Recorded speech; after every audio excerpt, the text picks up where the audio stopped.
Bueno, bienvenidos a los hermanos que están llegando, sumándose. Vamos a hacer un pequeño repaso, así podemos entrar luego al tema y continuar con la serie de enseñanzas acerca de los atributos de Dios. Hay muchas cosas muy lindas por seguir aprendiendo. Yo me deleito en conocer al Dios que adoramos.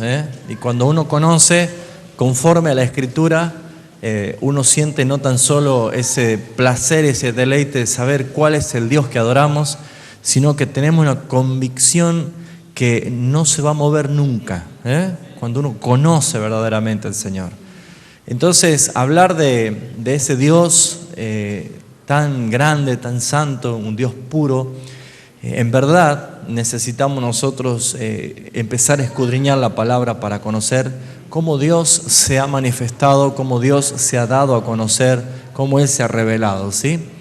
Entonces, haciendo referencia a un repaso rápido, ¿sí? Venimos hablando acerca de los atributos de Dios. Y esa manifestación de atributos de Dios es lo que Él es, lo que Él tiene, lo que Él hace, simplemente porque Él es Dios. Y habíamos comenzado la enseñanza hablando acerca de los decretos de Dios, entendiendo que esos decretos o propósito de Dios hace referencia a todo lo que Él es, el Dios soberano, ¿sí? Y todo lo que Él dijo que iba a suceder, lo hizo y lo predestinó y lo predeterminó desde antes de la fundación del mundo.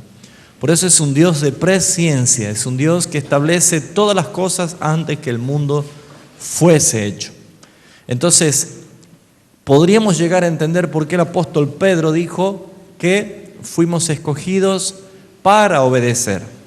Porque Dios es el que determinó todas las cosas y nosotros hemos sido llamados para obedecer. Hemos visto también el Dios trino, la pluralidad de Dios. Dios es uno, Dios es tres en uno. Y hemos entendido también esa responsabilidad nuestra de creer y de conocer al Dios que es uno y que es tres, el Dios Padre, el Dios Hijo y el Dios Espíritu Santo. El Dios Padre haciendo uso de la elección soberana, el Dios Hijo muriendo y cumpliendo el propósito de la redención, y el Espíritu Santo trayendo justamente al arrepentimiento a aquellos que el Padre había escogido, para que puedan estar delante de Él. Todo eso lo hace Dios, por eso Jonás capítulo 2:9 dice: la salvación pertenece a Jehová. Entonces, hemos visto acerca de los atributos de Dios, de los decretos, el Dios trino también, hemos visto parte acerca de la presciencia que no hemos profundizado todavía, pero lo hemos relacionado mucho con la soberanía de Dios en la elección también de la persona. Y hemos visto acerca también del Dios omnisciente, el Dios que todo lo sabe, el Dios que todo lo ve, nada puede esconderse delante de Dios. El jueves pasado yo había hecho uso acerca de dos herramientas históricas de doctrinas en cuanto a la salvación, y quería apelar a estos recursos históricos porque son dos personas entre muchos reformistas que han habido, que han marcado mucho la vida de los cristianos y que quizás se puede vivir consecuencias serias en este tiempo. Y uno de ellos era justamente la deformación o la mala interpretación de un teólogo holandés llamado Jacobo Arminio, y la doctrina arminiana sacó 5 puntos o 5 principios que no son bíblicos, pero que ha traído aparejado una gran confusión. Entonces, un teólogo francés llamado, Juan Calvino, él tuvo que refutar 5 puntos de Arminio, y entonces se conoce como la doctrina de Calvino o los calvinistas y la doctrina de Arminiano. Entonces, lo que quería mostrar es que a pesar de que han habido muchas otras reformas a lo largo de la iglesia y se ha cuestionado una a otra, Nosotros tenemos la palabra del Señor y sobre ella tenemos que caminar. Y leyendo sobre otros teólogos muy importantes, como MacArthur, veía justamente que la doctrina de la elección soberana es algo bíblico. ¿Sí? Es bíblico. Por eso es que no todos se van a salvar. Y no está referido al que el hombre tiene la capacidad individual de arrepentirse y buscar a Dios y decidirse por Cristo, porque eso no lo tiene. El hombre en su naturaleza, sin la vida de Cristo, está muerto espiritualmente. Y una persona muerta no siente, no escucha, no habla, no puede hacer nada en el mundo espiritual. Entonces, lo primero que tenemos que entender acá es que Dios es el que elige. Eso hemos visto el jueves pasado, con versículos bíblicos de la elección en la eternidad, antes que el mundo fuese. Dios elige, escoge a los que van a alcanzar la salvación, pero no quita de responsabilidad al hombre, al elegido, de acudir al llamado. Entonces, esto fue lo que hemos hablado la semana pasada acerca del punto de la salvación, que los que verdaderamente llegan a entender y llegan a creer que Jesucristo es el Señor de sus vidas, no es otra cosa sino es que el Padre los escogió para darle el don de la fe o el regalo de la fe, que es la capacidad sobrenatural, la capacidad divina de poder creer que Jesucristo es el Mesías. Y también el Padre le ha dado arrepentimiento para que aquellas personas que reciben arrepentimiento de parte de Dios puedan llegar a alcanzar la salvación. Entonces, todo esto de la doctrina de la salvación, que lo hemos tocado el día jueves pasado, hace referencia a la soberanía de Dios absoluta en cuanto a la elección. El apóstol Pablo hace mención en Romanos capítulo 9, se acuerda que eso lo vimos el jueves pasado también, de que dice, ¿y qué si Dios, queriendo mostrar su ira, ha soportado a los vasos de deshonra preparados para la destrucción? Y si Él, queriendo mostrar su gracia y su poder, dice, ha escogido a los vasos preparados por Él, preparados de honra, para que puedan alcanzar la salvación. Entonces encontramos aquí que hay un plan perfecto, soberano de Dios, y no podemos cambiar. Y alguien me hizo una muy buena pregunta el jueves diciendo, ¿por qué si Dios es soberano no salvó a todos? Y yo le respondí, no sé, justamente Dios es soberano. Él no tiene que dar explicación a nadie. Y justamente por esa razón nosotros debemos empezar a entender que estamos ante la presencia de un Dios que no es el Dios que nosotros tenemos el concepto, o un Dios que lo hemos creído o que nos hemos nosotros convertido, el Dios de la religión. ¿Sí? No tiene nada que ver el Dios de la religión con el Dios que se revela en las Escrituras. Y este punto trae aparejado evidencias. ¿Sí? ¿Cómo podemos decir nosotros que verdaderamente los escogidos son aquellos que Dios ha elegido? Porque uno puede decir, sí, yo también soy un escogido de Dios. Yo puedo decir todo lo que quiera. Pero, amados hermanos, acuérdense que Jesús lo dijo en Mateo capítulo 7, 21. Jesús dijo, no todo el que dice, Señor, Señor, entrará al reino de los cielos. Y por más que hagan cosas y practiquen cosas y lleven a cabo muchas prácticas que se diera a entender de que son tan necesarias, podríamos decir que Jesús dice, yo no me interesa lo que hagan, yo no los conozco.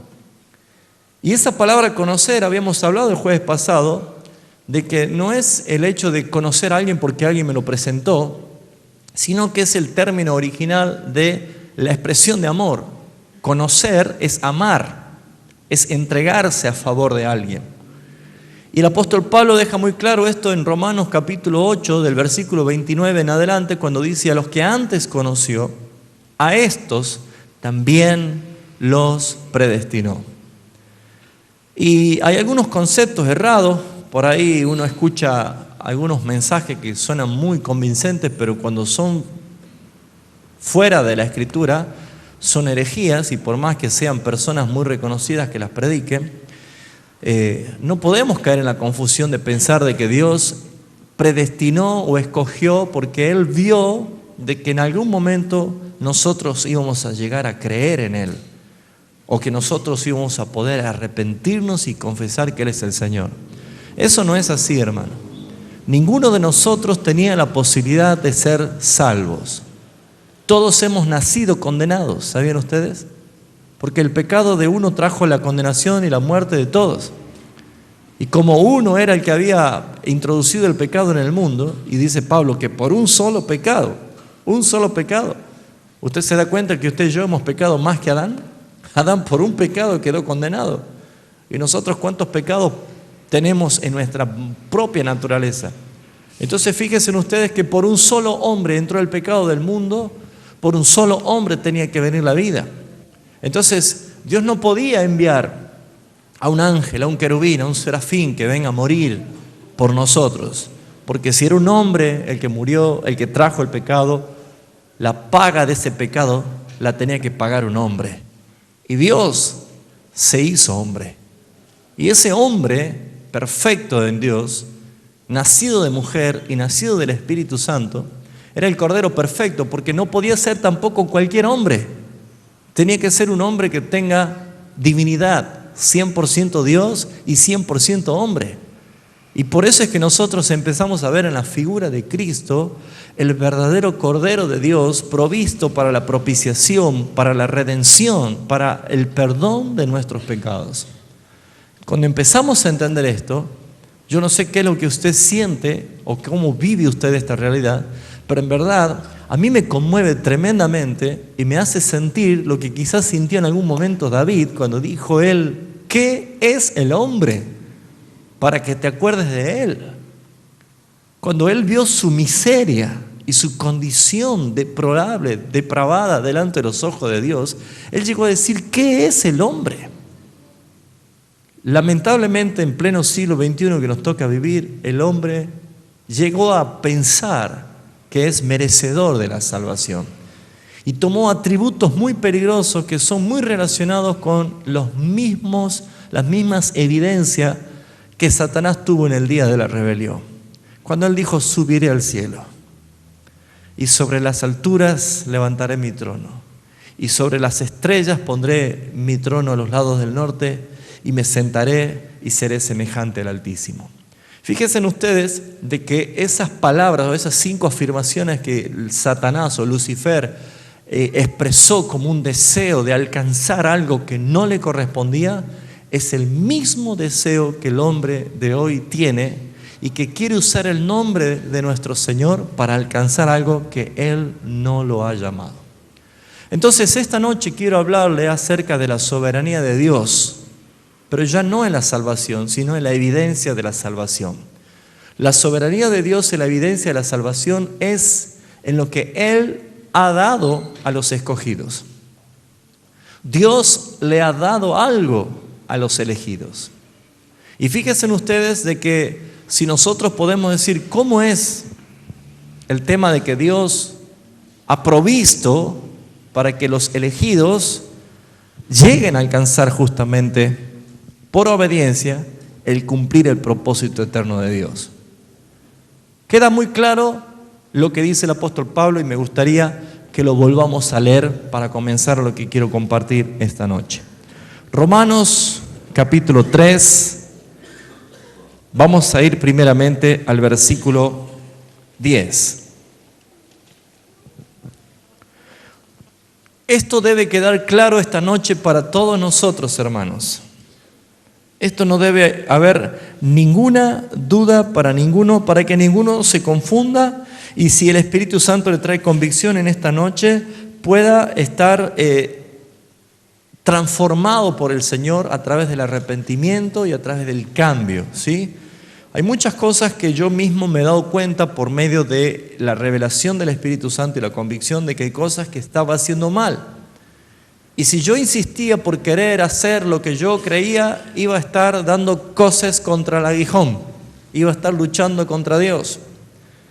Pero cuando entendí que mejor es depuntar a mis intenciones y obedecer a lo que Él me estaba diciendo, entendía que eso sí era ganancia.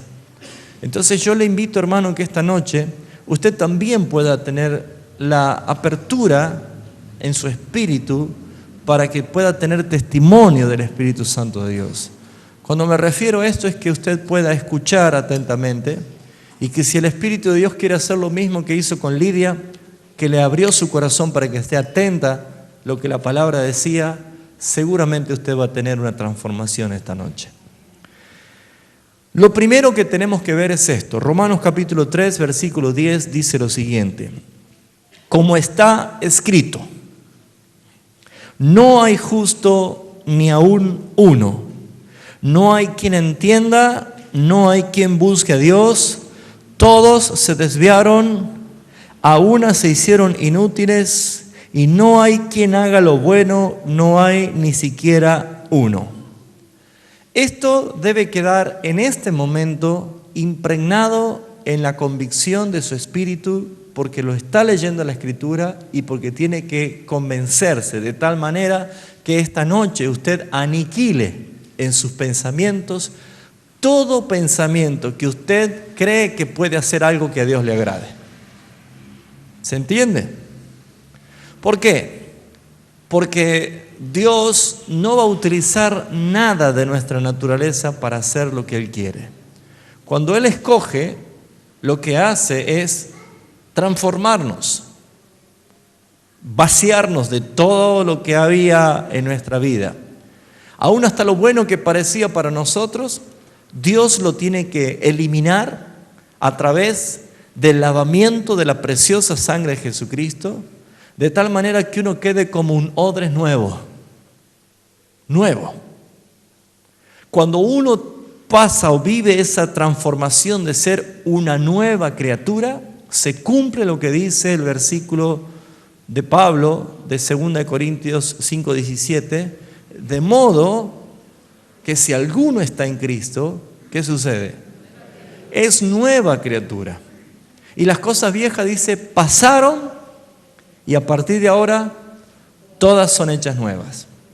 Cuando uno está en Cristo, verdaderamente está en Cristo, no en la iglesia evangélica, no en la religión, en Cristo, que no es lo mismo. Cuando uno está en Cristo, la primera evidencia es la vida nueva. El primer regalo es la vida nueva. Usted no siente que le está pasando, le pasó que después de tantos años de cristiano, algunos se están convirtiendo hace poco o están recién naciendo verdaderamente por segunda vez. A mí me ha pasado. Yo creo que nací por primera vez, mejor dicho, por segunda vez, pero nací esa vida espiritual cuando el Señor quitó mis velos allí por el año 2000. Y todo lo que yo tenía como conceptos de iglesia y todas estas cosas, vi que no me servía para nada. Lo primero que hace Dios en su soberanía es que Él da vida. Él da vida. ¿Sí o no? Muy bien. ¿Cuántos de ustedes tienen vida? Ajá. ¿Es su vida? No es nuestra vida. Él nos ha dado vida. Y si Él nos ha dado vida, alguien es la vida. Y usted sabe que Jesús dijo: yo soy el camino, yo soy la verdad y yo soy la vida. Veamos qué es lo que dice el evangelista Juan en su primer capítulo, Juan capítulo 1. Veamos cómo lo revela Juan, cómo lo presenta. Y es muy curioso, muy interesante ver, porque es muy rico en contenido los primeros versículos del capítulo 1. Juan capítulo 1 dice: en el principio era el Verbo, y el Verbo era con Dios, y el Verbo era Dios. Este era en el principio con Dios, y todas las cosas por Él fueron hechas, y sin Él nada de lo que ha sido hecho fue hecho. Ahora, ¿qué dice el versículo 4? En Él estaba la vida, y la vida era la luz de los hombres. La luz en las tinieblas resplandece, y las tinieblas no prevalecieron contra ella. Hubo un hombre enviado de Dios, el cual se llamaba Juan. Este es Juan el Bautista, ¿se acuerdan? Dice, este vino por testimonio para que diese testimonio de la luz, a fin de que todos creyeran por él. No era él la luz. Juan el Bautista no era la luz. Diga conmigo, Juan el Bautista no era la luz. Diga conmigo, yo tampoco soy la luz. Algunos se creen que somos luz. Dicen, bueno, pero Jesús dijo, vosotros sois la luz. Claro, por algo lo dijo. Pero recuérdense que nosotros no tenemos nada bueno. El que está en Cristo recibe vida, el que recibe la vida tiene luz, pero no somos nosotros la luz. Versículo 9 dice, aquella luz verdadera que alumbra a todo hombre, venía a este mundo. En el mundo estaba y el mundo por él fue hecho, pero el mundo no le conoció. A lo suyo vino y los suyos no le recibieron. Mas a todos los que le recibieron, a los que creen en su nombre, les dio potestad de ser hechos hijos de Dios. La pregunta es, ¿qué es lo que recibieron? Mas a todos los que le recibieron. ¿Qué es lo que recibieron? Para que lleguen a ser hijos de Dios. Muchos desprenden de esto el decir esa famosa pregunta, ¿ya has recibido a Cristo en tu corazón? No, ¿cómo se hace? Es muy simple. Tenés que repetir esta oración. Y Cristo va a entrar a tu corazón. Les aseguro que todos los que están aquí en algún momento repitió esa oración.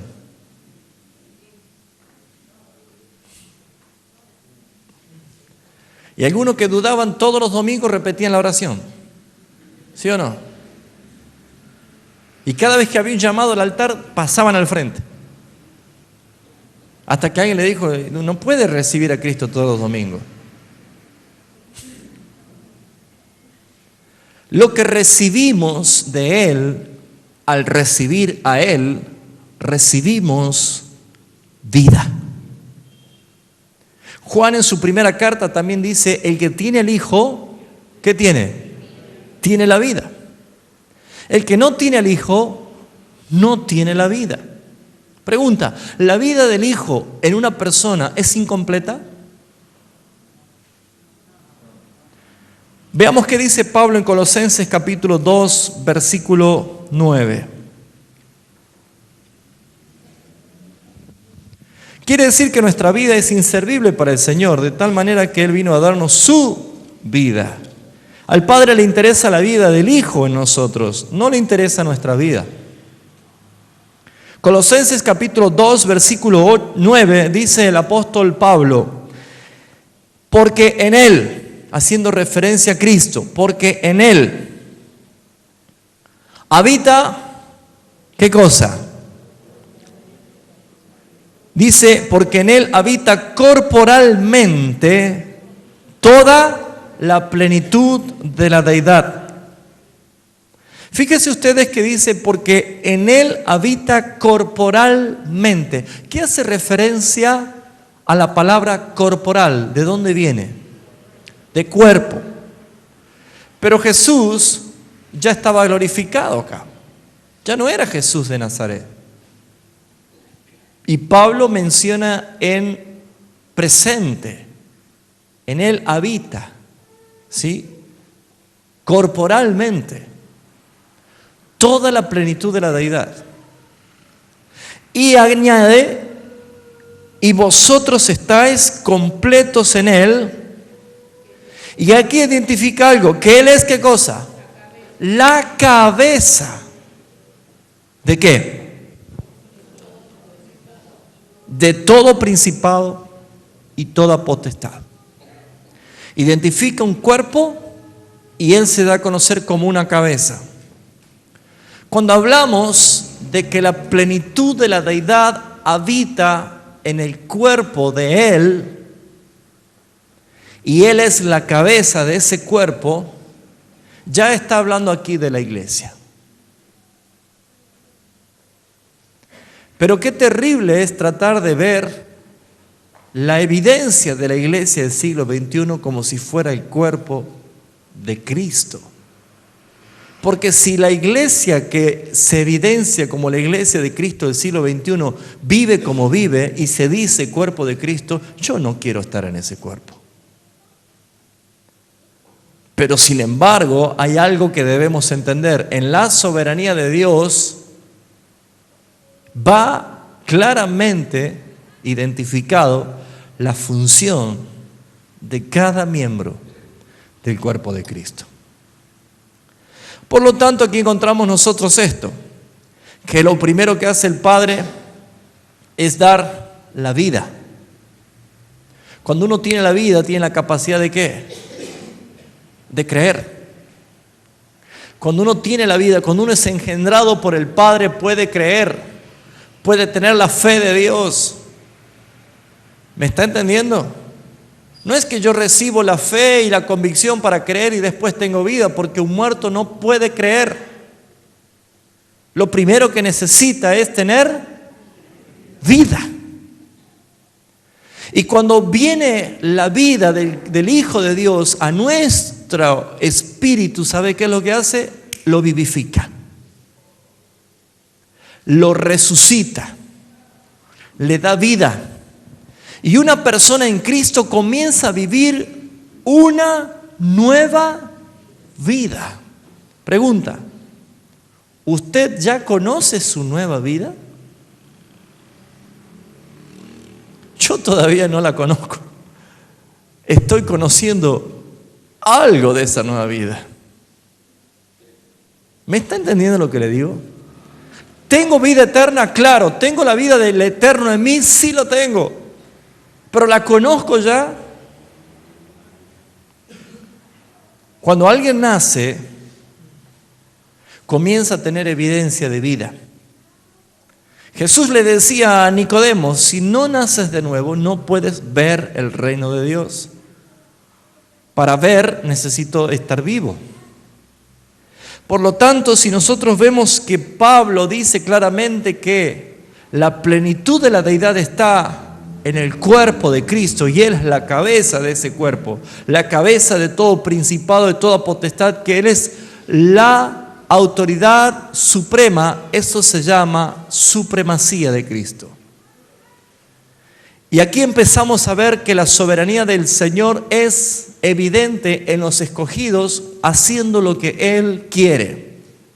¿Sabes qué es lo que detesta el Padre? Que alguien haga algo en su nombre cuando Él no lo envió. ¿Sabe cuál es el resultado de que alguien hace algo cuando Dios, el Padre, no lo envió, no lo autorizó? Dice que cierra la puerta y te dice, no te conozco. El que no hace la voluntad del Padre no es agradable a los ojos de Dios. El salmista decía, el hacer tu voluntad, oh Dios, me ha agradado. Y tu ley, tu palabra, tu Torah habita en mi corazón. Entonces vamos a ver en el tema de la elección y la supremacía de Dios revelada a través de la Escritura. Lo primero que quiero que vayamos a ver es Marcos capítulo 3.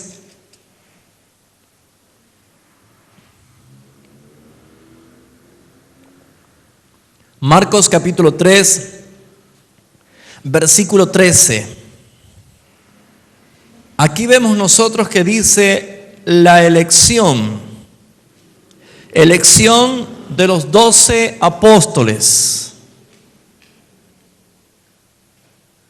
Marcos capítulo 3, versículo 13 dice, después subió al monte y llamó así, ¿a quiénes? Diga fuerte, a los que Él quiso.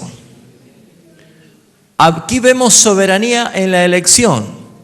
Él llamó a los que Él quiso.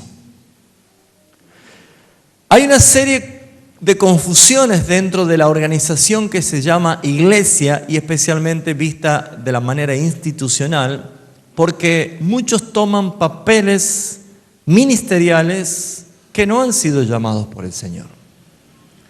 La evidencia de mucha gente muriéndose espiritualmente de hambre, secándose, dejando y permitiendo que las promiscuidades y la inmundicia del mundo entre a una congregación, es evidencia que los que pastorean, los que gobiernan esa iglesia, no han sido llamados por el Señor.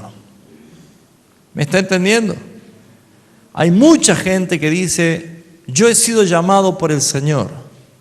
Pero cuando uno puede ver cuál ha sido el testimonio de ese llamamiento, o el fruto de ese llamamiento, vemos de que acá no operó la soberanía de Dios en la elección, sino que muchos fueron motivados para hacer cosas por meros sentimientos.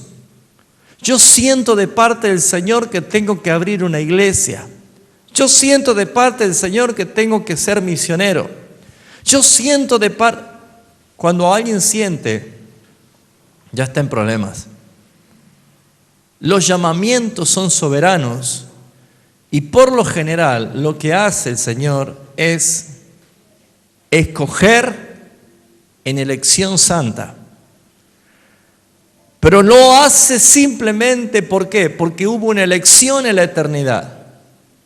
Jesús dice que Él llamó a los que Él quiso, vinieron a Él y estableció 12 para que estuviesen con Él, para enviarlos a predicar y para que tuviesen autoridad para sanar enfermedades y para echar fuera demonios. Evidencia de llamamiento.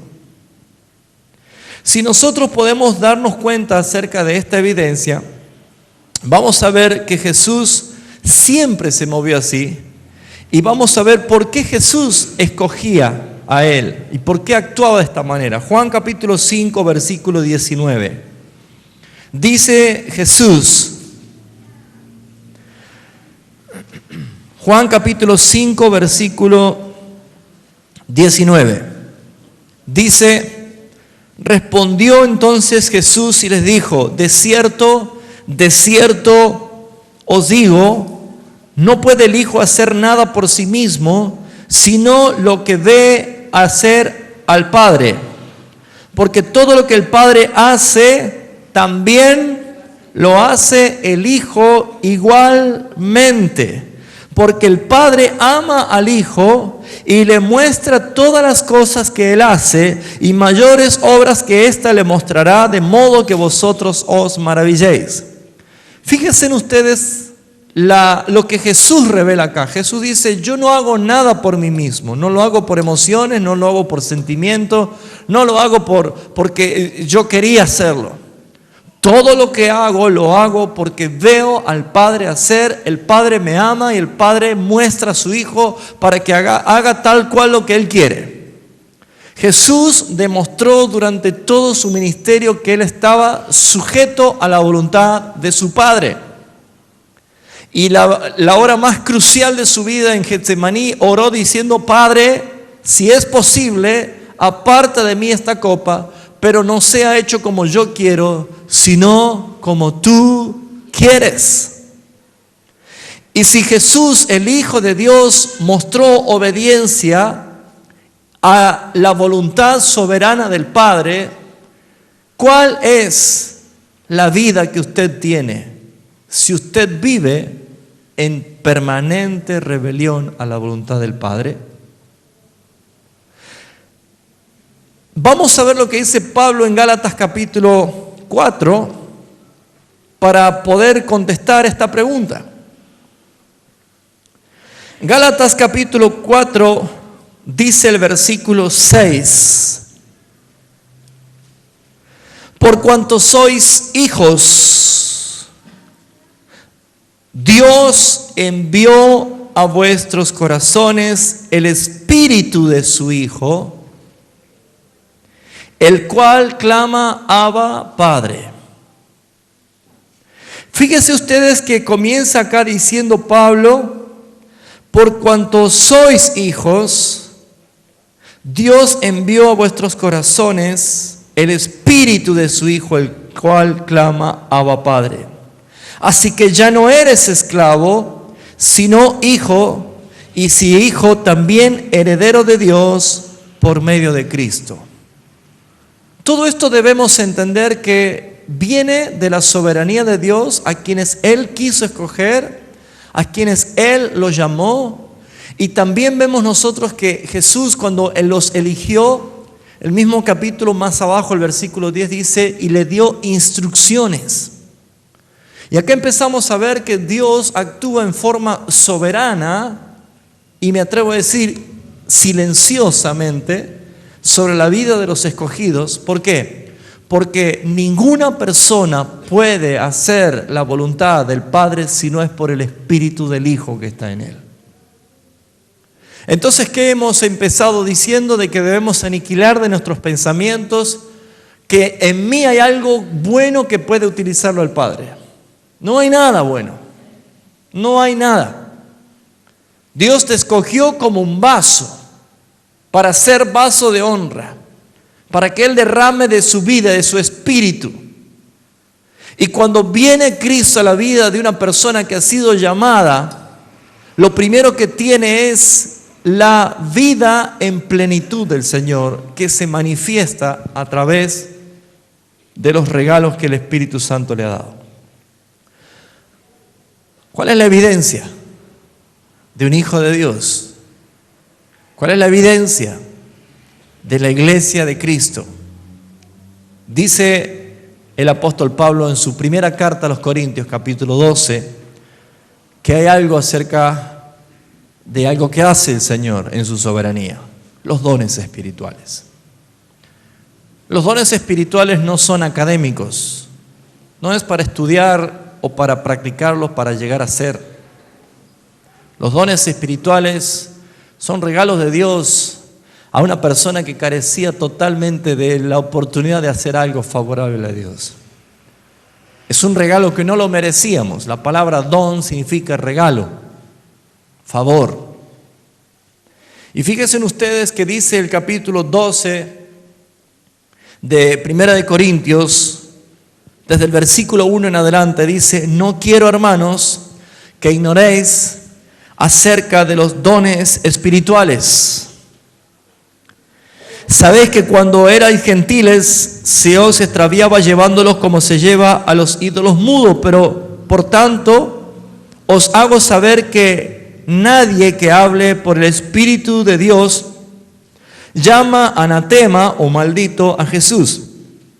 Y nadie puede llamar a Jesús Señor sino por el Espíritu Santo de Dios. Fíjense ustedes cómo Pablo magnificaba la palabra Señor, haciendo referencia de que era una obra del Espíritu Santo que una persona llegue a decir a Cristo Señor. ¿Por qué ha perdido la esencia de autoridad esa palabra? ¿Por qué se ha terrenalizado tanto la palabra Señor? Porque la palabra Señor para nosotros no es otra cosa más que un título honorífico, y ya casi no queda nada de honorífico de decir a una persona que es un Señor. Hoy en día se dice Señor a una persona simplemente para distinguir el sexo, el señor y la señora, pero no se hace referencia a el honor de portar un título como Señor.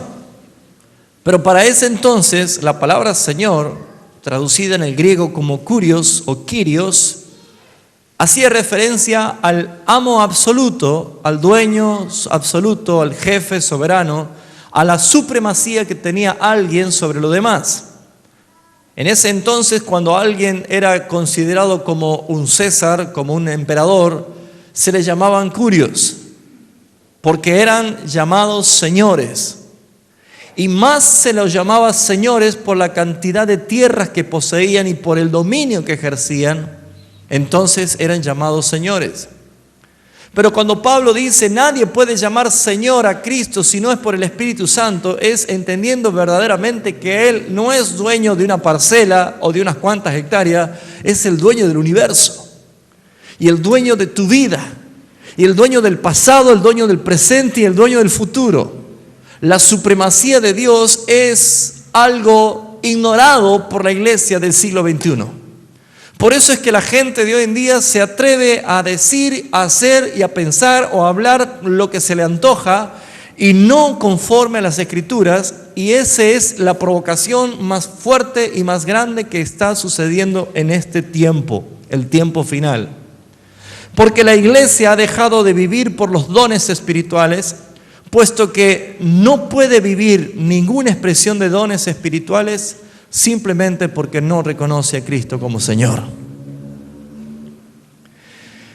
Dice el versículo 4, ahora bien, hay diversidad de dones, pero el Espíritu es el mismo. Hay diversidad de ministerios, pero el Señor es el mismo. Hay diversidad de operaciones, pero Dios, que hace todas las cosas en todos, es el mismo. Quiero explicar estas tres cosas que hace referencia al Espíritu, a Cristo y al Padre. Los dones espirituales, los ministerios y las operaciones pertenecen al único Dios soberano, pero que se manifiesta en tres personas. Los dones espirituales dados para la iglesia es tarea del Espíritu Santo de Dios. Los ministerios, que son solamente 5 ministerios, son dados únicamente por Jesucristo, constituidos por Jesucristo. Pero yo puedo tener ministerio y puedo tener dones, pero si no tengo la operación del Padre, no tiene ningún sentido que lo tenga. Porque el Padre que da la operación, el Padre que da la función del trabajo, es el soberano. ¿Me entendió? Yo puedo ser un excelente atleta, puedo tener un estado físico muy extraordinario y puedo estar inscrito en un club de fútbol por ser mejor que Messi. Pero si el técnico no me pone a jugar, yo puedo tener todos mis atributos excelentes y puedo estar toda mi vida sentado en un banco de suplente. ¿Sí o no? Si el técnico dice, entra a la cancha, entonces yo podría demostrar todo lo que tengo, pero si el técnico me dice, no vas a entrar, ¿quién es autoridad en un club? El técnico. Él le va a decir que no va a entrar y yo puedo estar haciendo cara larga, puedo tener haciendo puchero, puedo hablar mal del técnico, puedo decirle que el técnico no sirve, que el técnico me está haciendo un boicot y que me quiero ir a otro club. Dios te dio dones a través de su Espíritu Santo. Dios llamó a ministerios a través de la persona de Jesucristo. Pero el Padre es el único que dice, ¿cuándo lo vas a usar? ¿Dónde lo vas a usar? Porque las operaciones son de Él. ¿Me van entendiendo?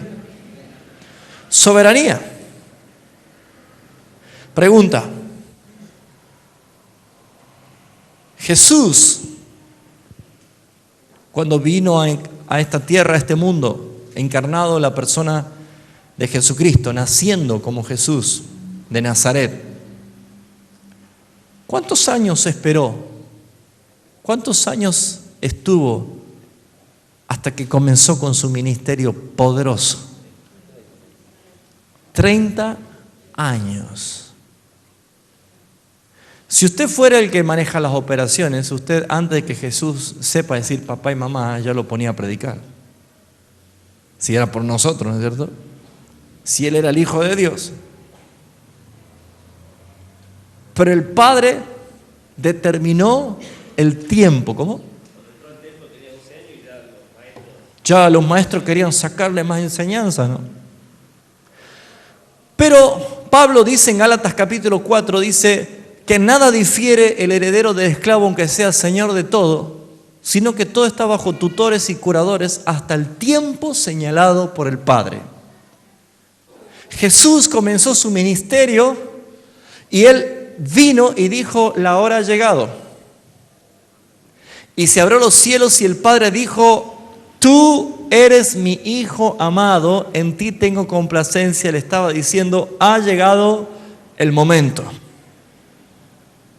Y su primer palabra en Marcos capítulo 1, 14, Jesús apenas comienza su ministerio, Él dice, el tiempo se ha cumplido, la hora ha llegado, y comenzó a predicar el evangelio del reino de Dios. Si Cristo, el Hijo de Dios, hizo todo lo que el Padre le decía, no hacía nada por sí mismo, esperó el tiempo que el Padre le dio para empezar a moverse ministerialmente. Él tenía todos los dones y Él tenía todos los ministerios, todo estaba en Él. Si Él esperó todo para que se cumpla la voluntad del Padre, me pregunto yo, ¿es evidencia de alguien que dice que pertenece al cuerpo de Cristo, que se hace llamar con cualquiera de los 5 ministerios? Porque hoy en día muchos se autoproclaman y muchos dicen tener dones que nadie lo ha podido evaluar, y la que evalúa es la iglesia como el cuerpo de Cristo. Amados hermanos, déjeme decirle que hay muchas cosas que estamos aprendiendo para corregirnos. Yo quiero corregirme y usted debe corregirse, porque a quien debemos agradar al Padre y a quien nos viene a buscar como la amada esposa del Cordero, no va a tolerar ninguna mancha, ninguna arruga.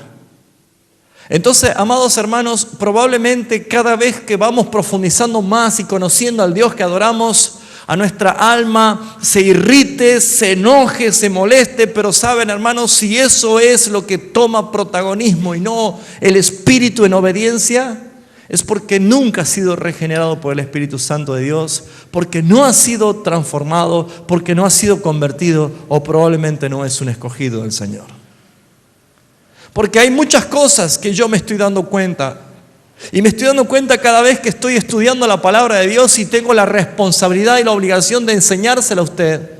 Y cada uno va a hacer de acuerdo a lo que Dios le está dando por obediencia el fruto que el Padre demanda. Pero acá vemos claramente que dice el versículo más abajo, versículo 7, pero a cada uno, levante la mano los hijos de Dios. Quiero ver bien alto las manos lo que son los hijos de Dios. Dice, a cada uno, baje la mano,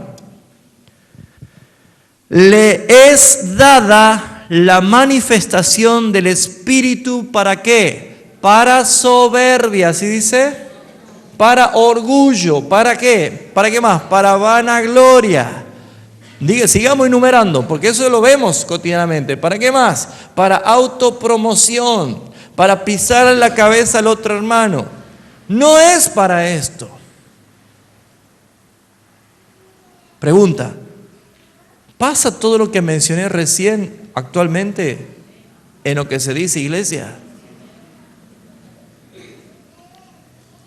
A cada uno le es dada la manifestación del Espíritu para provecho.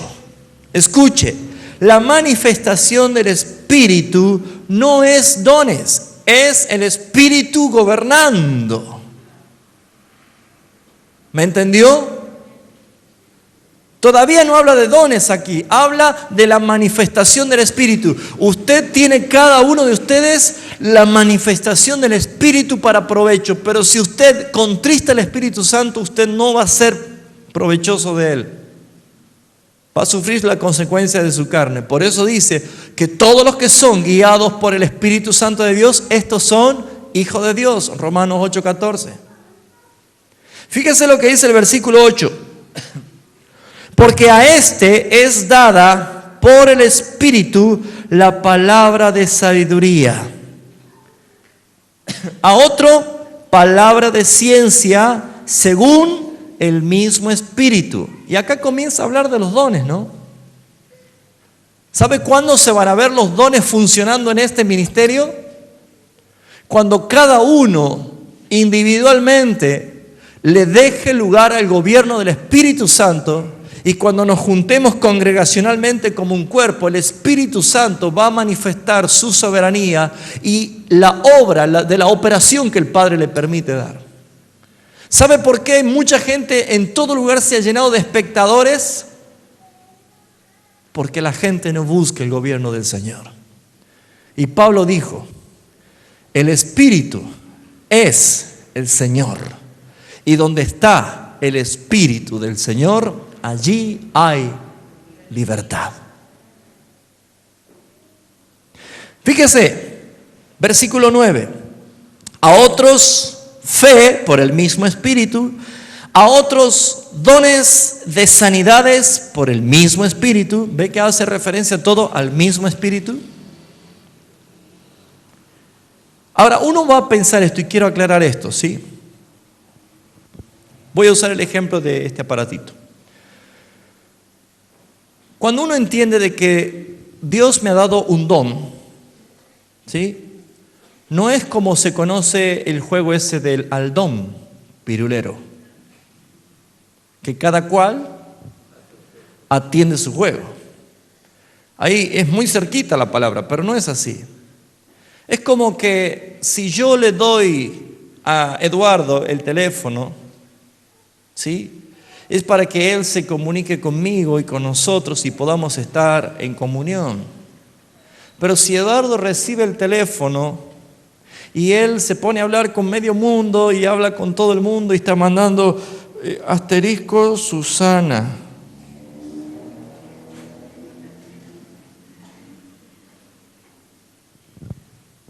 ¿Sí?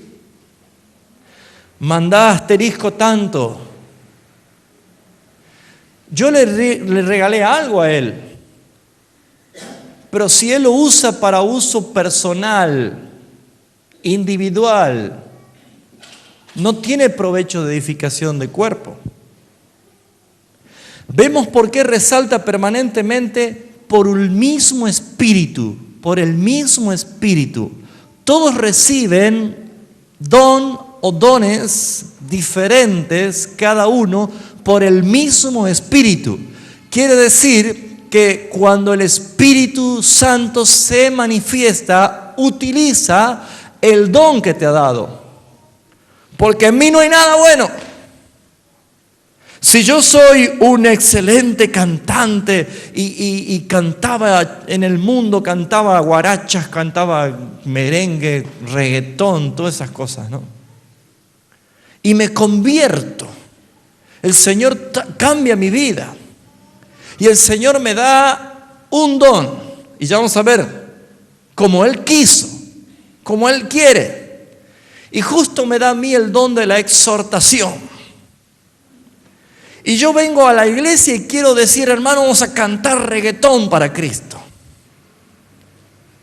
Y Él me puede decir, pero ¿no te diste cuenta que yo te salvé y te di dones para que cuando yo me manifieste utilice de vos simplemente los dones que te los di yo?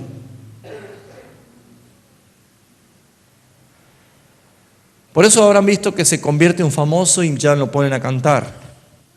Un cantante profesional, miles de discos, ¿no? Y ya lo ponen a cantar en la iglesia. Ahora le cambia la letra para Cristo. Por tu amor.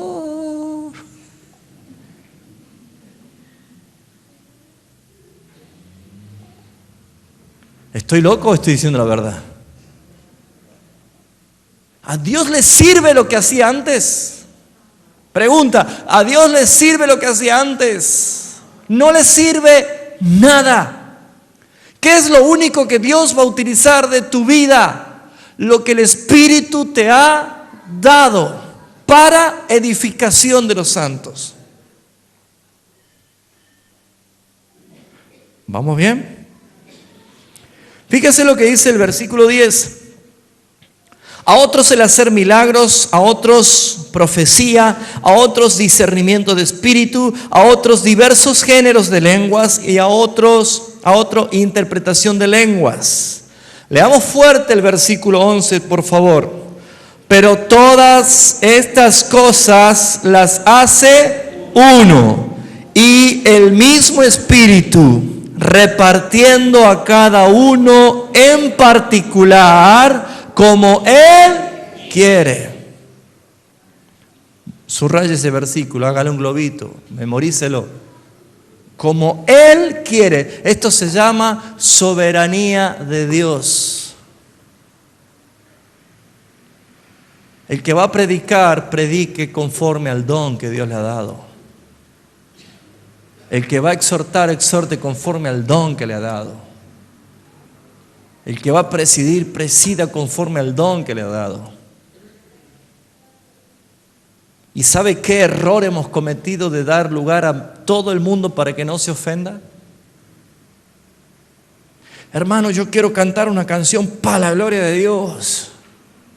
Y si no le damos lugar a la hermana, se ofende y se va. ¿Nunca se puso a pensar que el que se ofende es Dios? Cuando se hace algo que Él dice, ¿quién demanda esto de ustedes, de vuestras manos? Yo estoy hastiado, dice Isaías 1 del 12 en adelante. Yo no puedo soportar lo que ustedes llaman reuniones. No es así. Porque Dios impartió a través del Espíritu Santo dones espirituales. ¿Me está entendiendo?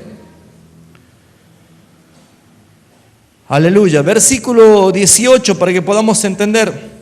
Otro concepto más. Mas ahora Dios ha colocado los miembros de cada uno de ellos en el cuerpo. ¿Quién es el que coloca los miembros en el cuerpo? Pregunta, ¿quién es el que coloca los miembros en el cuerpo? Dios. ¿Quién dijo, yo edificaré mi iglesia? Cristo dijo, yo edificaré mi iglesia. Él es Dios.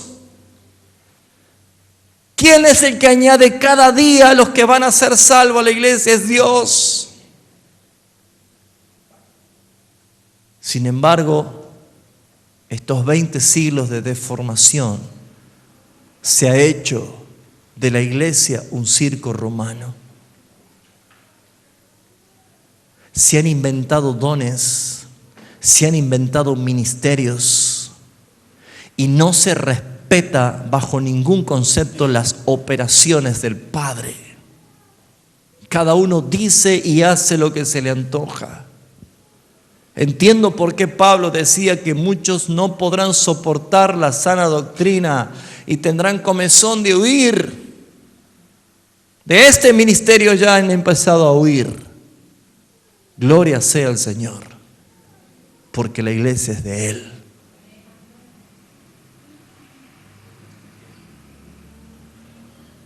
Versículo 27. Vosotros pues sois el cuerpo de Cristo. Diga conmigo, yo soy el cuerpo de Cristo. Pero también diga lo que dice. Y miembros cada uno en particular. Usted cuando me ve llegar a mí, usted dice, mira, ahí viene la cabeza del apóstol.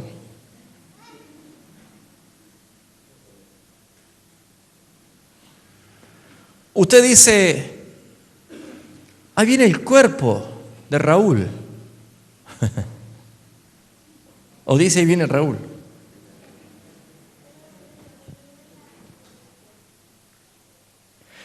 ¿Por qué cuesta tanto identificar el cuerpo de Cristo y sabemos perfectamente quién es la cabeza? ¿Quién es la cabeza? ¿Y el cuerpo?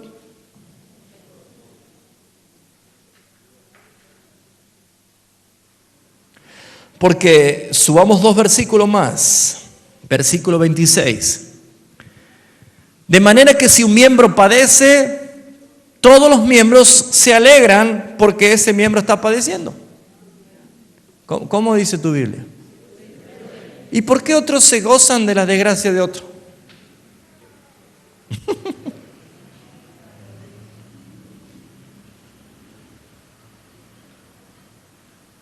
Esto está mal, ¿no? ¿Está mal o no? ¿Qué le pasa, iglesia? ¿Qué le pasa, iglesia? Cuando hay un miembro que padece, Otros parecieran que ni le interesa. Y hay otro que dice, se lo merecía.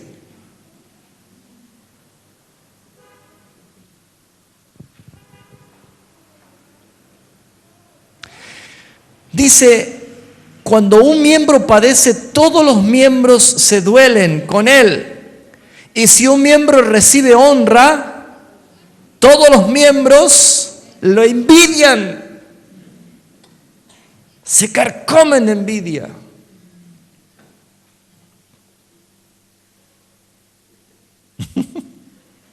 ¿Así dice su Biblia?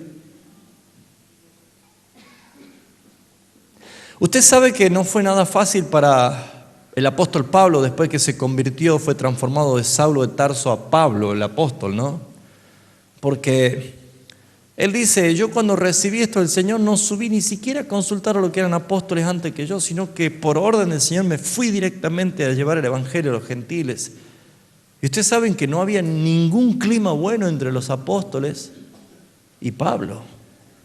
Tal es así que dice Pablo que cuando él subió a ver a los apóstoles, dice, estos que tenían cierta reputación de ser alguien, hablaba de Pedro, Juan, Jacobo, todo ello, estos que decían tener cierta reputación, no me comunicaron ninguna cosa buena a mí, nueva. Y hace hincapié, ¿no? Si ustedes lo leen en Gálatas, dice, y estos que tenían reputación que ni me interesa, estaba fuerte el pequeño Saulo allí, ¿no? Y le tenían medio como... ¿Sí o no? Muy sabio Jesús cuando habló del carácter del hijo mayor cuando volvió el pródigo a casa, ¿no? Si ese está aquí, yo no pienso entrar. Y eso pasa hoy. Eso pasa hoy. Imagínense si en el ministerio de entre ustedes empiezan a haber hermanos que empiezan a tener el gobierno del Espíritu Santo. Y aquí lo vemos a Martín, calladito, tranquilo, él viene, pone el equipo, todo. Y el Espíritu Santo empieza a activar en él el don de la palabra. Y empieza a predicar con una autoridad. Y yo voy a decir, nene, vos encargate de eso, pretende que yo me encargue de los bafles. Ojo, ¿no?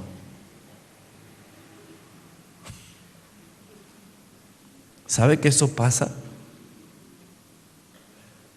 ¿Sabe que eso pasa? ¿Cómo? ¿Cuántos años tenés vos? 22 años, Santo Padre de la Gloria, qué edad hermosa. ¿Sabe lo que sería para una persona que estudió seminario, teología, doctorado, máster en divinidades? Tantos títulos que el muro de Berlín tendría que poner para poner tantos diplomas allí, ¿no? Y un joven como él, que solamente se puso en intimidad con el Señor y el Señor le empezó a dar la función y la operatividad del Padre, del don que Dios le dio. Porque no sabía que lo tenía. Y empieza a tener y a traer bendición, y empieza a traer agua fresca para la congregación, y empieza a traer vida. ¿Por qué? Porque los dones saben dónde se lo usan dentro de la congregación. No es para los impíos, es para los creyentes. Es para nutrirnos, es para alimentarnos, es para edificarnos. Por eso es que cuando hay celos y dice, mira, ahora dice que es profeta aquel. En la iglesia donde hay celos por causa de los dones, primero, Dios no está allí. El primero que dijo, yo aquí no me quedo, es Dios. Porque donde hay celos, contiendas, divisiones, no hay otra cosa más que carnalidad, dijo Pablo. Dios va a empezar a manifestar su soberanía de lo que Él dio y como Él quiso a los que Él llamó, porque Él es soberano. El versículo 28 dice, y a unos puso Dios, no Ronnie Chávez, ni Cash Luna, ninguno de estos. Dios puso en la iglesia, primeramente apóstoles, luego profetas, lo tercero maestros, luego los que hacen milagros, después los que sanan, los que ayudan, los que administran, los que tienen don de lenguas. ¿Quién es el que puso en la iglesia? Dios. ¿Cómo lo hace? Como Él quiso. Veamos por favor en Hechos de los Apóstoles capítulo 13, versículo 1.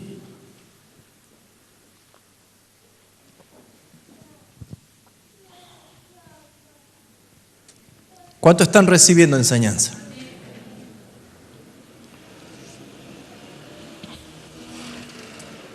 Hechos de los Apóstoles capítulo 13 dice el versículo 1. Había entonces en la iglesia, dice que estaba en Antioquía profetas y maestros. Bernabé, Simón, el que se llamaba Níger o Negro, Lucio de Cirene, Manaén, el que se había criado junto con Herodes el tetrarca, y Saulo. Versículo 2, ministrando estos al Señor y ayunando, dijo, ¿quién? El Espíritu Santo, apartadme a Bernabé y a Saulo para la obra a los que les he llamado.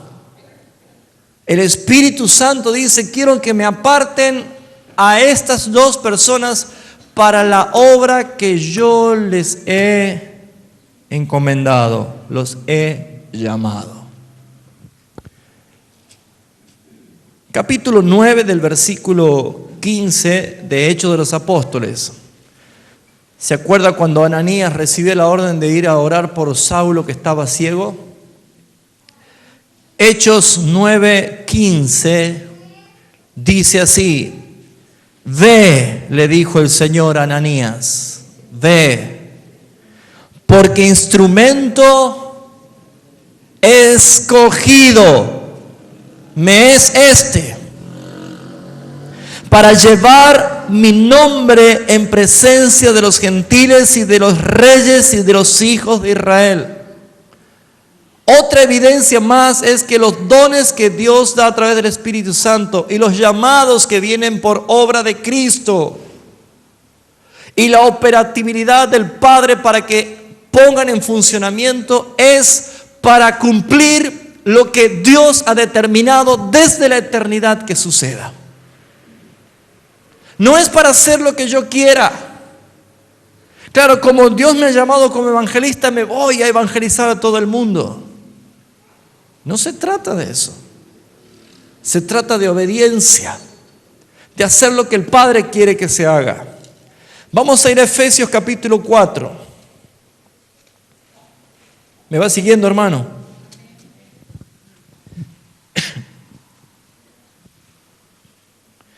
Efesios capítulo 4. Vamos a leerlos desde el versículo 7. Pero a cada uno de nosotros fue dada, ¿qué cosa? La gracia conforme a la medida del don de Cristo.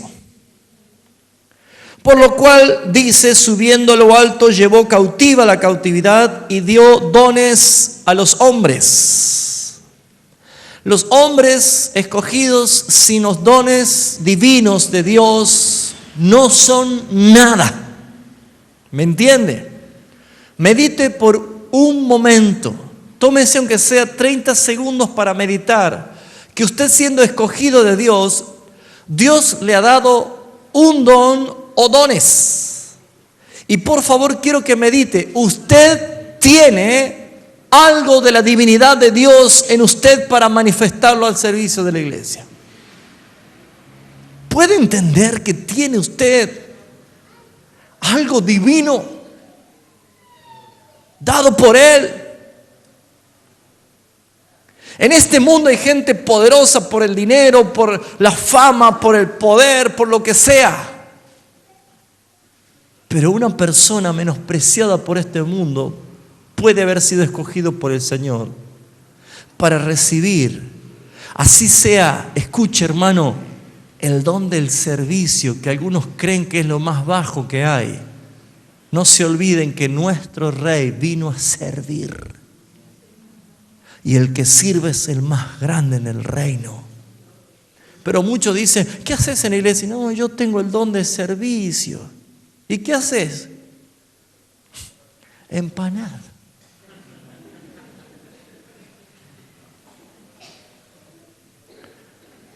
Limpio el baño. Ah, claro, entonces no hay otra persona más importante para que hable. Eso no es así, hermanos. Cualquier persona que tenga algo de parte de Dios es más que cualquier poderoso en este mundo. Gracias por ese entusiasmo, hermano Miguel. ¿Entiende?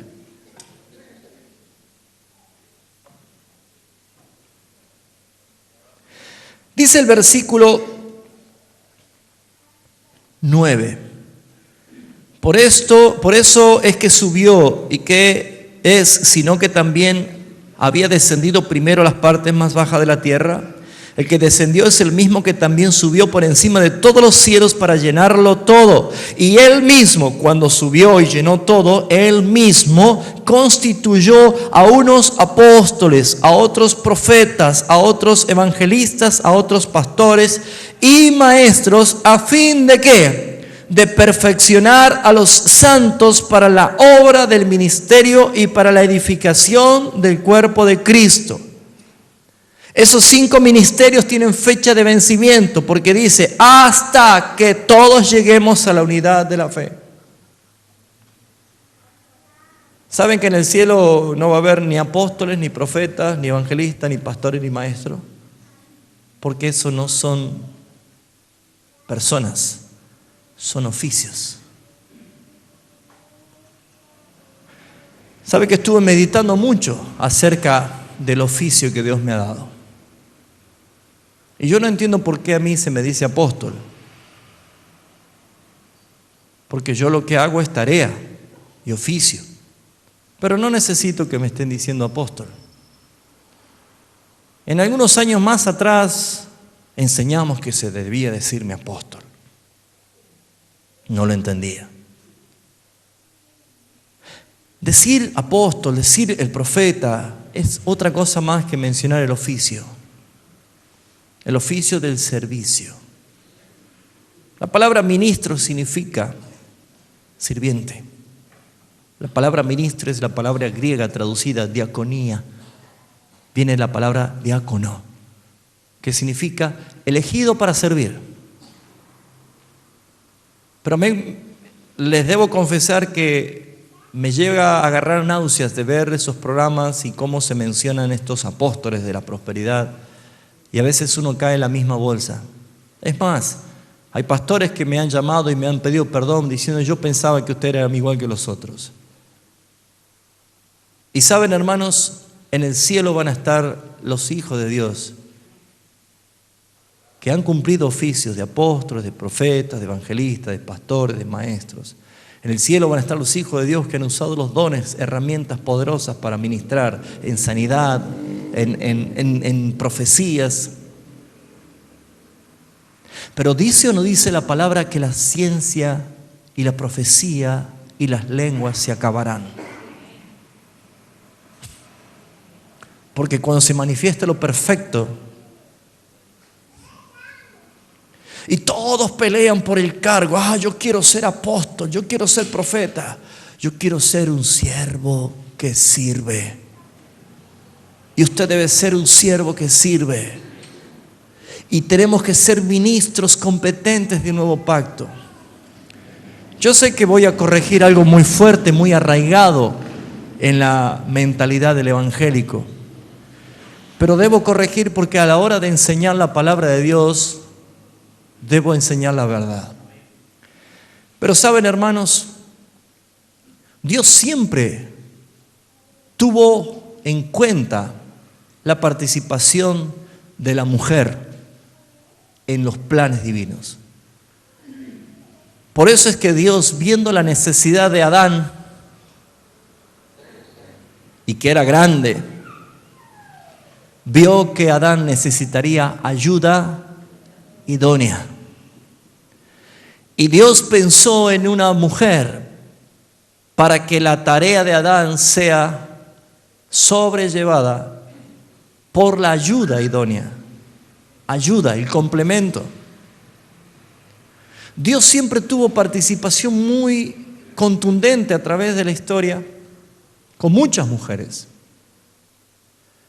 Pero nunca se puso a pensar usted por qué no existe ministerios bíblicos de la mujer.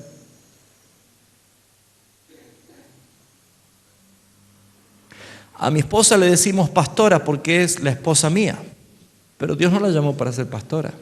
Es más, no existe el oficio de pastora como ministerio en la iglesia. Ni la apóstola.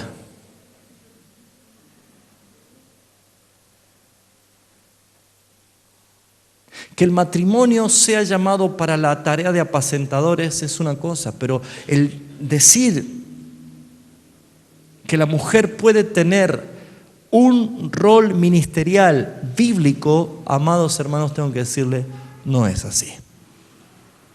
Es duro. Porque la mujer debe ser la ayuda.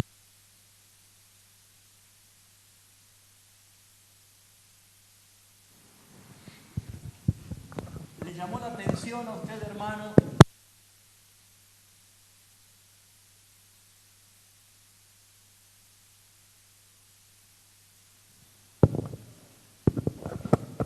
Gracias, hermano. Ya vas a predicar. ¿Le llamó la atención a usted que la única mujer que fue considerada como una profeta muy fuerte fue Débora? Pero la excepción no hace la regla. Usted se puso a notar que ninguna mujer escribió ningún libro de la Biblia porque Esther no la escribió Esther. Se puso a ver que Cristo no llamó a ninguna mujer para la obra ministerial. Pero sin embargo la mujer tiene un rol importantísimo. Y Pablo dice que en Cristo ya no hay ni varón ni mujer en cuanto a la salvación, en cuanto a la función del cuerpo y los dones. Pero tenemos que corregir muchas cosas porque debemos aprender lo que el Señor está diciendo. No existe la palabra que una mujer es sacerdotisa de su casa. El sacerdote de su casa es el hombre. Y si una mujer no tiene a su esposo, por ser viuda, es una viuda que la iglesia tiene responsabilidad sobre ella. Cuesta decirlo. Pero en orden y función muchas veces de que decimos, bueno, es que es la apóstol fulana de tal, la profeta fulana de tal, la evangelista fulana de tal. Suena muy lindo, por eso es simplemente títulos de un sistema que no es bíblico. Nunca en el pueblo de Israel hubo una reina. ¿Se puso a pensar? Y no estamos degradando a la mujer para nada, al contrario. El sistema feminista se ha metido dentro de la iglesia y ha puesto en posición a las mujeres, y el hombre ha cedido y ha cambiado, ha invertido el rol. Y déjenme decirle, muchachos varones, que ustedes son bisagras delante de Dios. Ustedes abren las puertas, las cierran las puertas para su familia, porque el varón es el hombre que Dios puso con responsabilidad sobre su casa. Pero si estamos enseñando acerca de los ministerios y los atributos, hermanos, debemos empezar a decir que no es bíblico decir profeta, apóstola, pastora, evangelista, maestra. Por más que nos guste o no nos guste, no es bíblico. Entonces, ¿qué soy? Carolina es mi esposa, que tiene unos dones impresionantes. Yo me nutro de los dones de ella y muchos de ustedes han podido recibir la bendición de lo que ella tiene. Pero hemos puesto como una muletilla decir la pastora. Suena lindo, suena convincente como jerarquía, como rango, pero no es bíblico. Mejor es reconocer a la hermana por sus dones, que antes de que llegue el día que el Señor tengamos que rendir cuenta delante del Señor y yo vaya a decir, Señor, yo hice esto, y Él puede decir, pero si yo no te llamé, yo no te constituí. El cuerpo se nutre de acuerdo a la cabeza, y esto es muy fuerte para nosotros. Créanme, hermanos, que lo que estoy diciendo es por convicción del Señor y no es porque quiero arruinarle la carrera a nadie. Esto es para que todos podamos entender que la Escritura es clara y se interpreta a sí misma, y toda pregunta se responde con la misma Escritura. Podemos tomar libros de grandes escritores, de grandes psicólogos cristianos que pueden justificar mis pensamientos, pero yo no encuentro, amado hermano. ¿No se me han ofendido las mujeres? Si no, las mando a hablar con su esposo. Yo no le voy a hacer nada. ¿Se está purgando? Voy a hacer mejor la pregunta. ¿Quieren verdad que hagamos las cosas como son? No me voy a ofender porque usted no me diga más apóstol, porque yo sigo siendo su pastor. Porque ¿saben qué significa apóstol?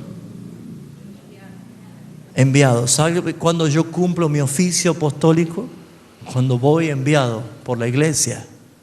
Pero mientras esté acá, soy un pastor para ustedes. Hay hermanos que dicen, apóstol, pastor, el pastor, apóstol, ay, no sé cómo. Dígame pastor, dígame Raúl.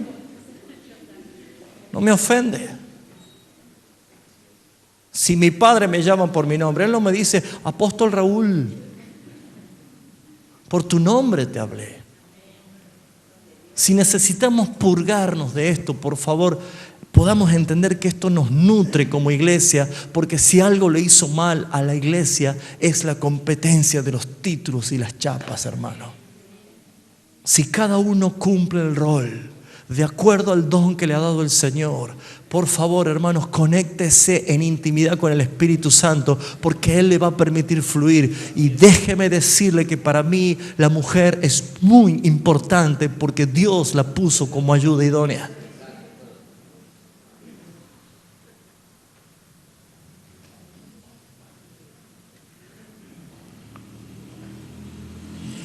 ¿Lo recibe, hermano? El 14 es clave. Efesios 4:14 es clave. ¿Cuál es el resultado del oficio de estos ministerios puesto al servicio del Señor?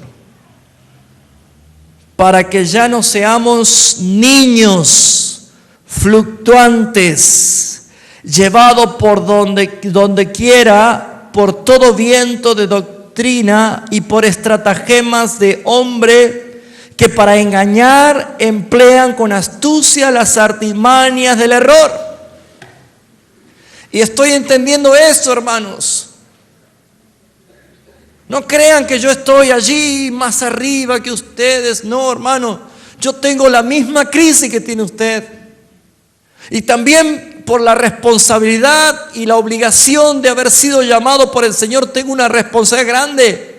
Pero así como yo me pongo bajo obligación de profundizar en la palabra para enseñarle, yo necesito que usted, con los dones que Dios le ha dado, también se ponga en la misma responsabilidad. Porque necesitamos. Dios ha obrado milagros en su misericordia cuando algunas veces he orado por milagros, pero no todas las veces se han sanado. ¿Sabe las veces que fui a orar por hermano y se murieron? Y yo puedo decir, Señor, se sanó por tu gracia y por tu misericordia, pero no porque yo haya tenido el don de sanidad. Pero sí me consta que acá hay hermanos que tienen el don de sanidad. Y no andamos poniendo carteles por allí, venga la gran campaña de milagros y sanidades. O traiga a sus enfermos, los paralíticos, a todos. No es una kermés. Jesús sanó a uno porque supo por el Padre que ese hombre estaba postrado hace 38 años. Y había una multitud de enfermos. Él podría haber sanado a todos. Pero lo hizo bajo autoridad y bajo obediencia a lo que el Padre le dijo. ¿Me está entendiendo? ¿Qué hay con la adoración? ¿Qué hay con aquellos que han sido llamados para ministrar adoración? ¿Saben que no encuentro en la Biblia, en la vida de la iglesia, que solamente hay algunos que tienen que ministrar la adoración? Usted sabe que todos hemos sido salvados para alabanza de su nombre, para adorarle en espíritu y en verdad. ¿Me está entendiendo, hermano?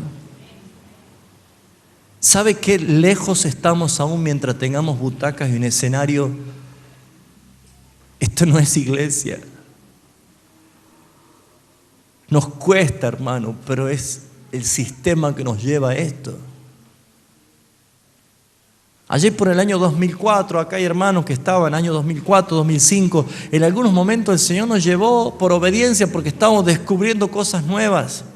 Y se acuerdan cuando hacíamos en el Parque 9 de Julio, a veces domingo a la mañana nos juntábamos allí a orar, a adorar y a leer la palabra. O en el Parque Avellaneda. Cualquier lugar es bueno.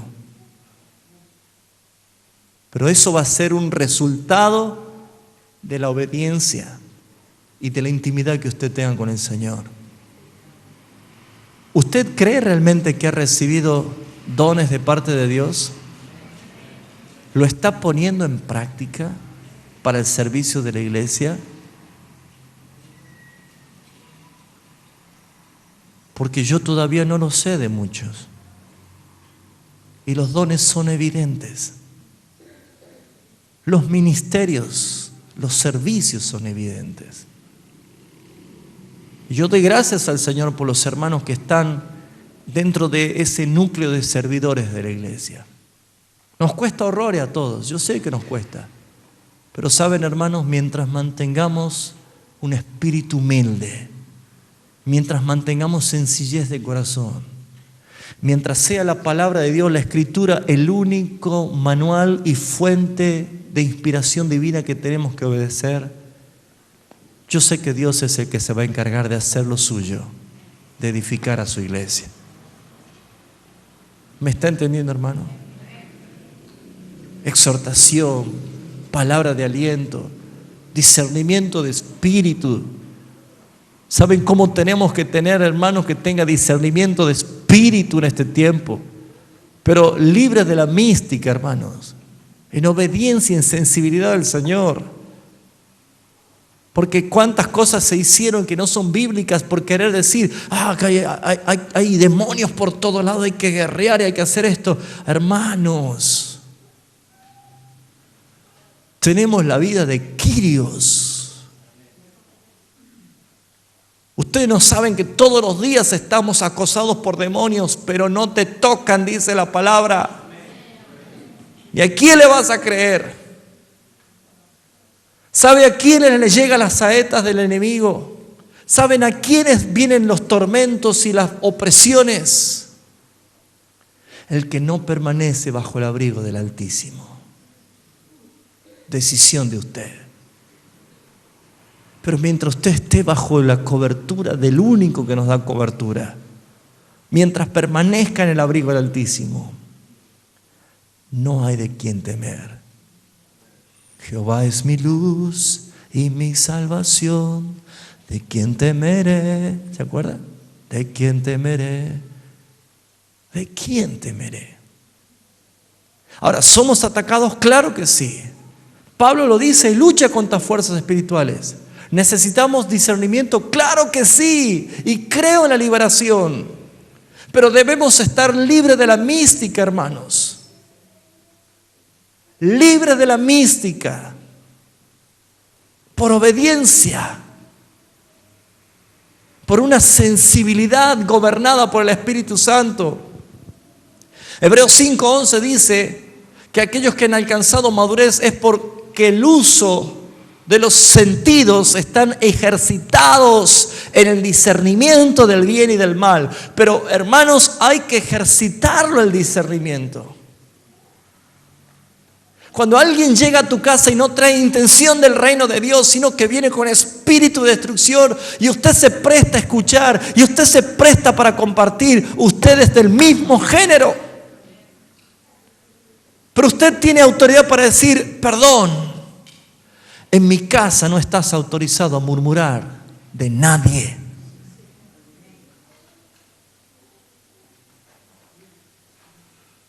¿Me entiende? Discernimiento, simplemente un discernimiento. Todas esas cosas son importantes. Porque Dios es soberano. Dios es el que hace todas las cosas. Vamos a ir terminando. ¿Vamos bien hasta acá, hermanos? ¿Lo está entendiendo? ¿Lo está recibiendo? ¿Sí? Gloria al Señor. Yo creo que por eso el Señor nos ha dado tantos varones en la congregación. ¿Saben que no es normal ver a muchos varones en una congregación? ¿Sabía usted que hay muchas mujeres? Gloria a Dios por la fidelidad de las mujeres. Pero me acuerdo cuando con Caro comenzamos allí en el año 97, 99, 98. Ya estamos en Matienzo. Todas mujeres. Y una vez el Señor nos habló por una palabra de Ezequiel que decía, yo les daré varones. Y le creímos al Señor y empezamos a orar. Te pedimos varones, te pedimos varones. Varones en integridad. Donde las mujeres puedan decir, tenemos varones de Dios. La tarea de la mujer es tan importante, es tan hermosa, que aún el mismo Jesús tenía mujeres, dice, que le servían. Pero Dios ha puesto este orden, no yo. Si usted lee el apóstol Pablo en Corintios, también dice que la mujer aprenda de su marido en su casa. ¿Sabe la responsabilidad que tiene usted, muchacho? ¿No? Su mujer no le va a preguntar, ¿cuántos puntos tiene que sacar River para no ir a la promoción? Eso no le va a preguntar a su esposa. Su esposa le va a preguntar algo tocante a la vida espiritual. Le va a decir, te quiero preguntar algo, mi amor. Necesito aprender, porque la Biblia dice que le pregunte y aprenda de mi esposo. Te quiero preguntar, si la salvación es personal, mis hijos, si no tienen a Cristo, ¿se van al infierno? ¿Y usted qué le va a decir? Mira, pero lo que sé que a Palermo le van a hacer una despedida el domingo. Usted no salva a su familia así. ¿Me entiende? Bebe el agua de tu propia cisterna. Proverbio capítulo 7. Eclesiastés 9. Gózate de la mujer que amas, la que es desde tu juventud. Cuídala como vaso más frágil, atesórala.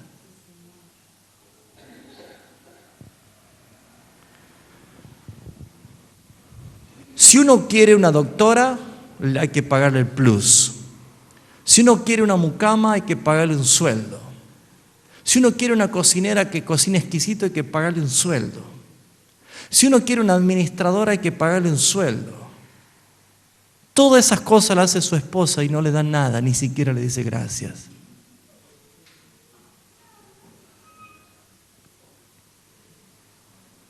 Ya se ha puesto feo esto, ¿no?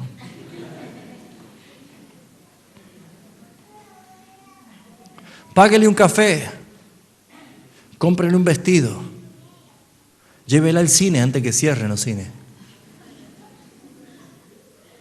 Pero todas esas cosas hacen referencia a que usted en verdad entendió que esa mujer que Dios te ha dado es tu ayuda idónea. Cuídala, cuídala. ¿Saben por qué las mujeres toman el rol que no le corresponde? Porque el hombre es vago. El hombre es vago y no quiere ni trabajar, ni ser responsable, ni disciplinar a sus hijos. Y por ser vago, la mujer toma un rol que no le corresponde. Y por tomar el rol que no le corresponde, no hay premio para ella.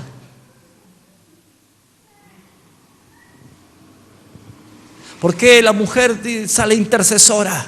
La mujer, si le decimos, mire, hermanos, a las 6 de la mañana vamos a orar en San Javier. Las mujeres van a estar con el poncho, el termo, calentita, todo. Y su esposo, hermana, no les dolía la cabeza. La tarea que Dios le ha dado a la mujer es importante, pero nunca va a ser vista como ministro delante de los ojos de Dios. No se ofendan, hermanas, pero esto es algo que Dios lo ha establecido.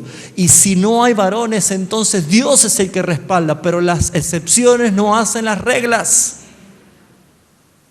Porque he conocido mujeres de Dios tremendas, incluso en palabra, pero era porque no había hombres consagrados. ¿Me entiende, hermanos? Soberanía de Dios, a quien Él quiere, como Él quiere. Él constituye, Él escoge desde la eternidad. Jeremías 1:5, antes que naciese te conocí, antes que te formase en el vientre te santifiqué, y antes que llegase a este mundo yo ya te di una tarea, ibas a ser profeta a las naciones. Nuestra tarea, nuestro ministerio está puesto desde la eternidad hasta el día que Él nos llame. ¿Entiende, hermano? La iglesia no es para hacer carrera. No es que empiezo de portero y termino como querubín. No hay carrera. Cada uno cumple el rol como miembro del cuerpo de Cristo para la edificación del propio cuerpo. ¿Me está entendiendo, hermanos? Vamos a continuar el jueves que viene, pero vamos a entrar ya de lleno a lo que es supremacía de Dios.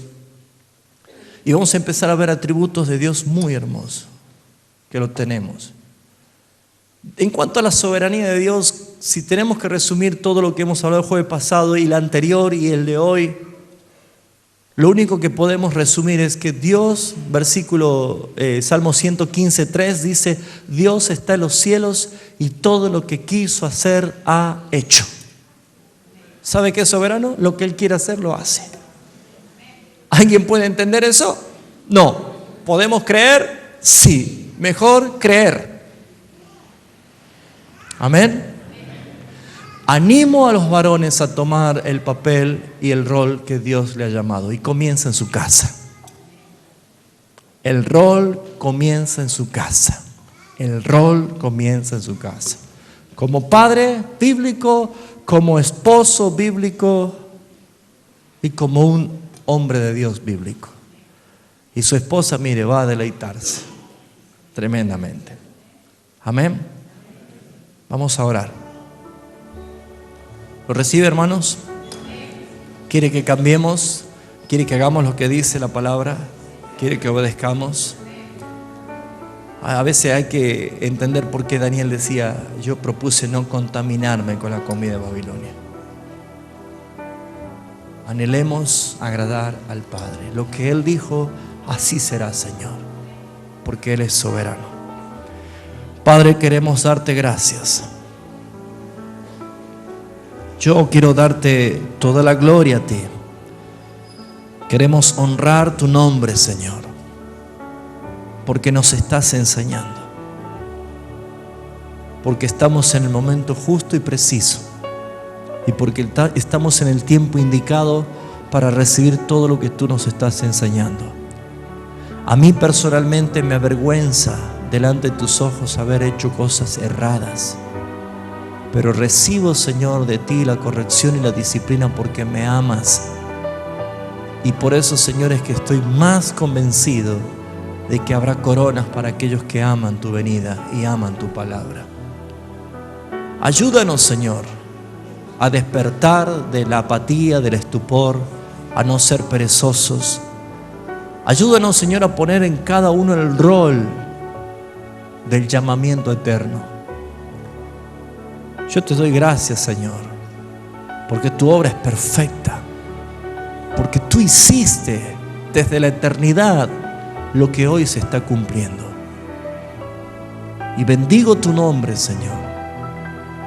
Y así como un día te pedí varones y me los diste, Señor, hoy te pido, Señor, familias y familias consagradas.